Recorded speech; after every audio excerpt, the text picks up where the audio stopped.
Well, Thelma, it's that time of the year again. It is. Dandelion season. Most people hate these things, and I think that's really sad because it's actually the first flower that little kids pick for their moms. And really, when you look at a dandelion, there's a lot of beauty in them, and I've seen some pretty bouquets of dandelions.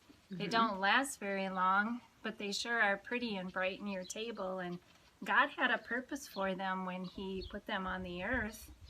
And I think that as a kid, I remember when they'd fuzz out, we would that was blow the them, best. To make run, you wishes. could kick them, blow them. That was fun. And I remember going to an auction one year when the dandelions had headed out. Do you remember how beautiful that meadow was with the fuzzy balls? It was absolutely beautiful. So kind of like life, it's all what you make it and how you perceive it. And I myself prefer to find the beauty in the dandelion, and they never ever bother me when I see them. Me neither.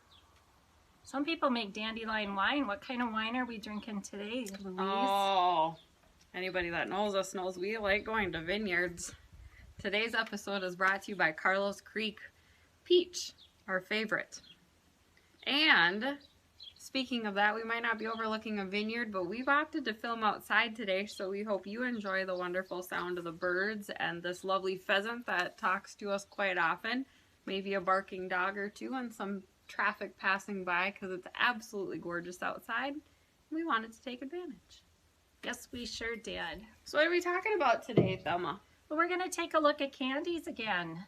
I'm excited. We're going to step it one more step further and mini-me them up. And you kind of started that trend, didn't you? As quilting progressed for me, I learned that miniatures really are my favorite.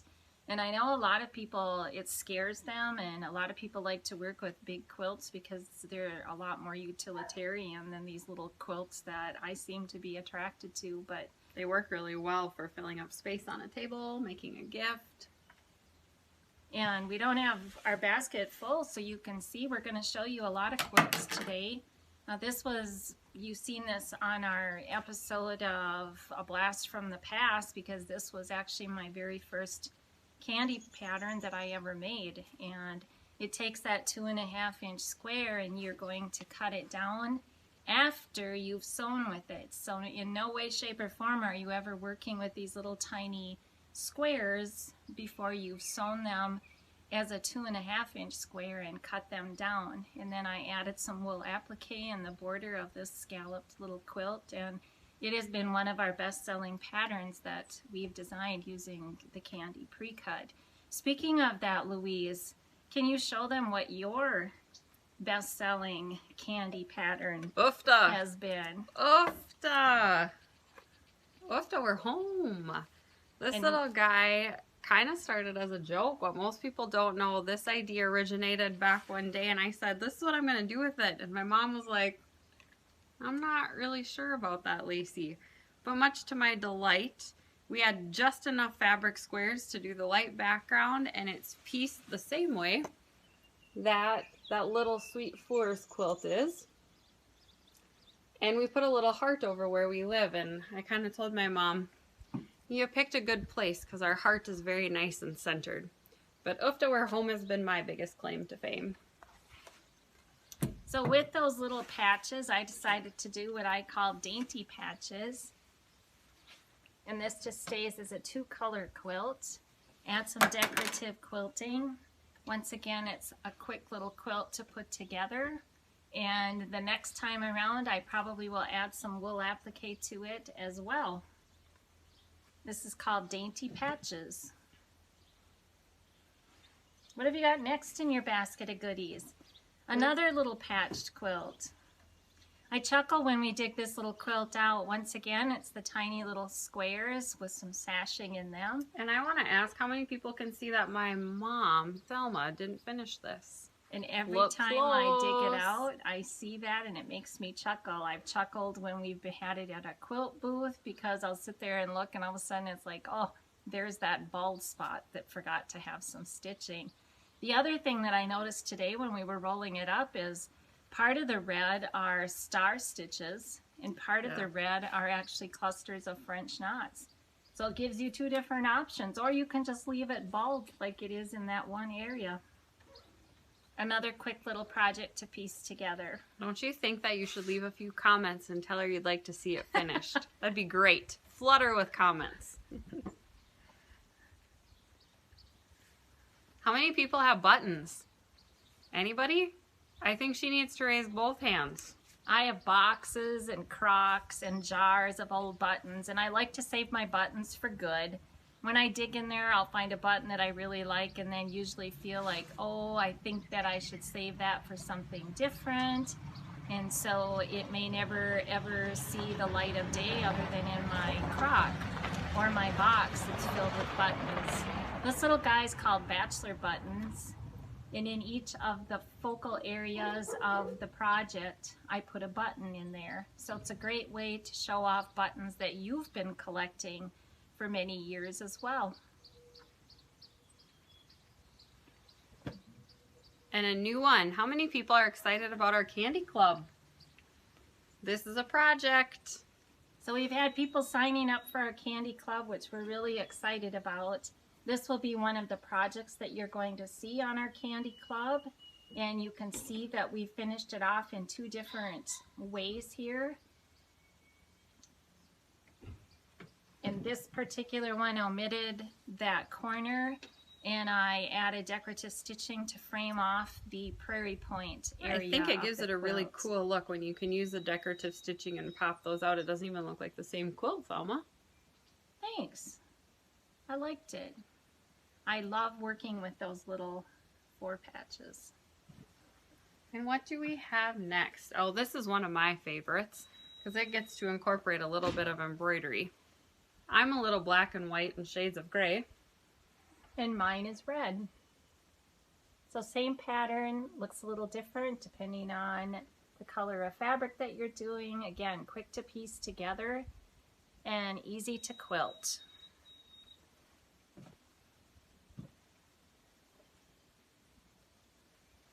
Remember on Dublin Dance, you could take your squares and you cut them apart. This, you're sewing your patches together, chopping them up into triangles, and then sewing them back together. You always have to love those projects for people that think quilters are nuts. You buy a hunk of fabric, you take it home, you sew it together, then you cut it up and you sew it back together. Yep, we did.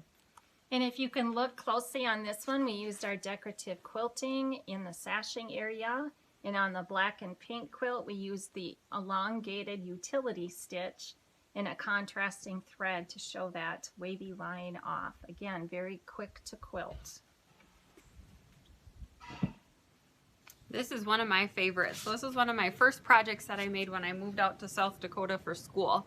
And it was called Mini Peaks. I had very little fabric and I knew I had the desire to do something. So this little Halloween guy, we're gonna let the handyman go back to work. This little Halloween guy was the first one. Notice the quilting in here is pretty simple if you can see it. I just echoed in the white creamy line because I need to quilt on my sewing machine really easy. Followed by one that can be decorative quilting and accents. Along with variegated thread. And the very last one where we just did decorative quilting around the actual mini peaks instead. Super fast.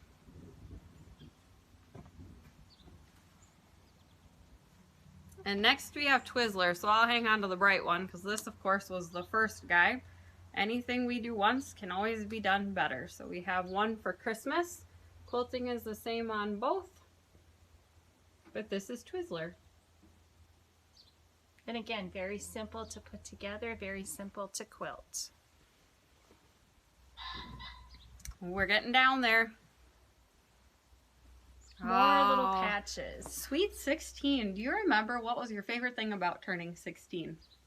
Driver's license. Oh, I would agree. Did you pass right away on the first time? Nope, I didn't. You didn't? No, you know, it's like anything. The first time is never as good as the second time. I only think I passed because the guy was scared. Well, I never thought about going that route. Yeah, just try to scare him. I should have flunked. And I drove for quite a while because growing up on the farm, I actually had a farm permit. So I really don't know that I had a reason to not pass my driver's test, but I'm pretty sure that the first go around I did fail it. I remember driving with you the first time. Remember? I remember that well. We went around the corner on 2 wheels. Yes. My mom didn't want me to drive with her after that.